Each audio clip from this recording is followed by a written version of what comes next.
It started with an old wooden chest, a relic my grandmother left to me in her will.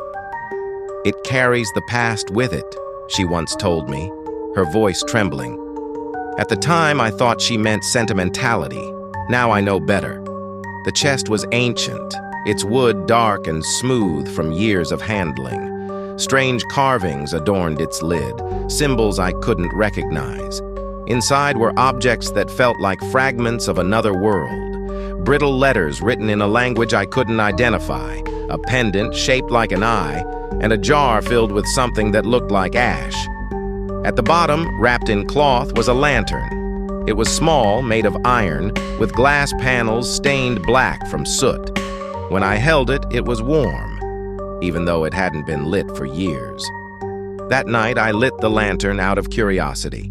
The flame burned low and eerie, casting ripples across the air like heat waves rising from asphalt. But these ripples didn't fade. They swirled and twisted as though alive, warping the room in unsettling ways. I thought I saw something in the glow, a pair of eyes staring back at me. The strange occurrences began soon after. My coat, always hanging by the door, appeared draped over the chest. A glass I had just washed ended up in the sink again, wet with something darker than water. And then there was the sound. A low resonance, almost like chanting, seemed to emanate from the chest at night.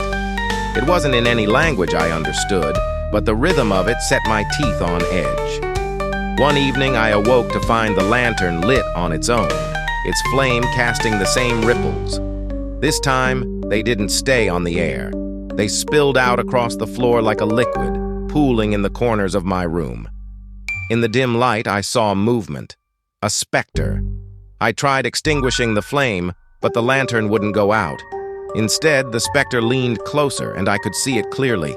Its face had a wide, gaping mouth. It didn't speak, but its presence screamed of hunger. In a panic, I grabbed the pendant from the chest.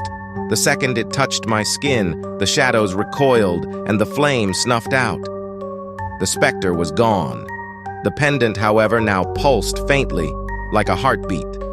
Now, I don't touch the chest. I don't light the lantern.